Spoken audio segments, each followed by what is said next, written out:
এক যুগ পর প্রতিবাদী লেখিকা তসলিমা নাসরিনের ঘরে ফেরাতেও রয়ে গেল বিতর্কের দাগ। শনিবার রবীন্দ্র সদনে তসলিমা শহরে প্রত্যাবর্তন উপলক্ষে আয়োজিত সাংস্কৃতিক সন্ধ্যায় কবি জয় গোস্বামীর উপস্থিতি ঘিরে তৈরি হলো বিশৃঙ্খলা। সতীর্থ কবিকে এদিন মঞ্চে আমন্ত্রণ জানিয়েছিলেন তসলিমা, কিন্তু কবির মঞ্চের উদ্দেশ্যে যাওয়ার পথেই ধেয়ে এলো দর্শকদের একাংশের তীব্র আপত্তি। শুরু শোরগোল। শেষমেশ মঞ্চে না গিয়ে দর্শক আসনেই ফিরতে হলো প্রবাদ প্রতিম কবি জয় গোস্বামীকে। বলেন যে এখানে কবি জয় গোস্বামী রয়েছেন, জয় যদি আপনি একবার আসেন, একেবারে পার্সোনালি বলেন এটা। ও ডাকছে, আমি যাবো না, তো হয় না। আমি উঠে যাই, তখন একটা আওয়াজ শুনতে পাই চতুর্দিকে। এদিকে আমরা যারাই বৃদ্ধ সাহিত্যিক হয়ে গিয়েছি, তারা কোনো জায়গায় গেলে ইনি আজকে প্রধান অতিথি জয় গোস্বামী, আজকে সভাপতি জয় গোস্বামী, আজকে কবিতা পাঠ করবেন জয় গোস্বামী, আজকে পুরস্কার বিতরণ করবেন জয় গোস্বামী, এটা বলার পরেই একটা হাততালি নর্মালি ওঠে। আমি প্রথমে ভেবেছিলাম একটা হাততালি উঠছে হয়তো। তারপর আমি উইংয়ের পাশে গিয়ে দাঁড়ালাম, তখন দেখলাম তসলিমার মুখটা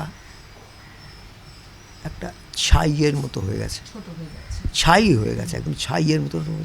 মানে উনি আমার দিকে একবার তাকিয়ে চোখটা এরকম করে নিলেন। আর যে ওসমান মল্লিক যেসব সে একেবারে ভয়ঙ্কর নার্ভাস।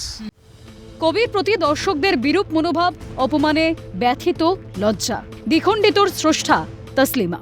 আমার খারাপ লেগেছিল, কারণ ওটা তো শুধু জয়কে অপমান করা হয়নি, আমাকেও অপমান করা হয়েছে। কারণ আমি তো জয়কে ডেকেছিলাম, যে ভাষণ ছিল সেখানে তো আমি বাক স্বাধীনতার কথাই বলেছিলাম, যে আমাদের ভিন্ন মত থাকতে পারে, কিন্তু সবাইকে কথা বলতে দিতে হবে। যারা আমার কথা পছন্দ করেছিলেন তাদের মধ্যেই কি তারা ছিলেন যারা জয় গোস্বামীকে মঞ্চে উঠতে দেননি? বরাবর মানবাধিকার, ধর্মনিরপেক্ষতা এবং বাক স্বাধীনতার পক্ষে কথা বলেছেন তসলিমা। তিনি বুঝিয়ে দিয়েছেন, শিল্প সাহিত্যের কোনো ধর্ম হয় না জাতি বর্ণের ফারাক। কোনো ধর্মীয় ভাবাবেগকে অস্ত্র বানিয়ে শিল্পকে দমিয়ে রাখা যায় না। এই মুক্ত চিন্তাই বারংবার প্রতিফলিত হয় তার সৃষ্টিতে। দীর্ঘ এক যুগের নির্বাসন, বিতর্ক আর মৌলবাদের রুদ্ধ দ্বার পেরিয়ে যখন সত্যিই রাজ্য সরকারের হাত ধরে তিনি ফিরিয়ে আনলেন সেই নিরপেক্ষতার হাওয়া, তখনও সেই এক টুকরো আপত্তি আবার গভীর ক্ষত রেখে গেল চিরকালের প্রতিবাদী লেখিকা তসলিমার মনে। তা বলার অপেক্ষা রাখে না। ক্যালকাটা নিউজ।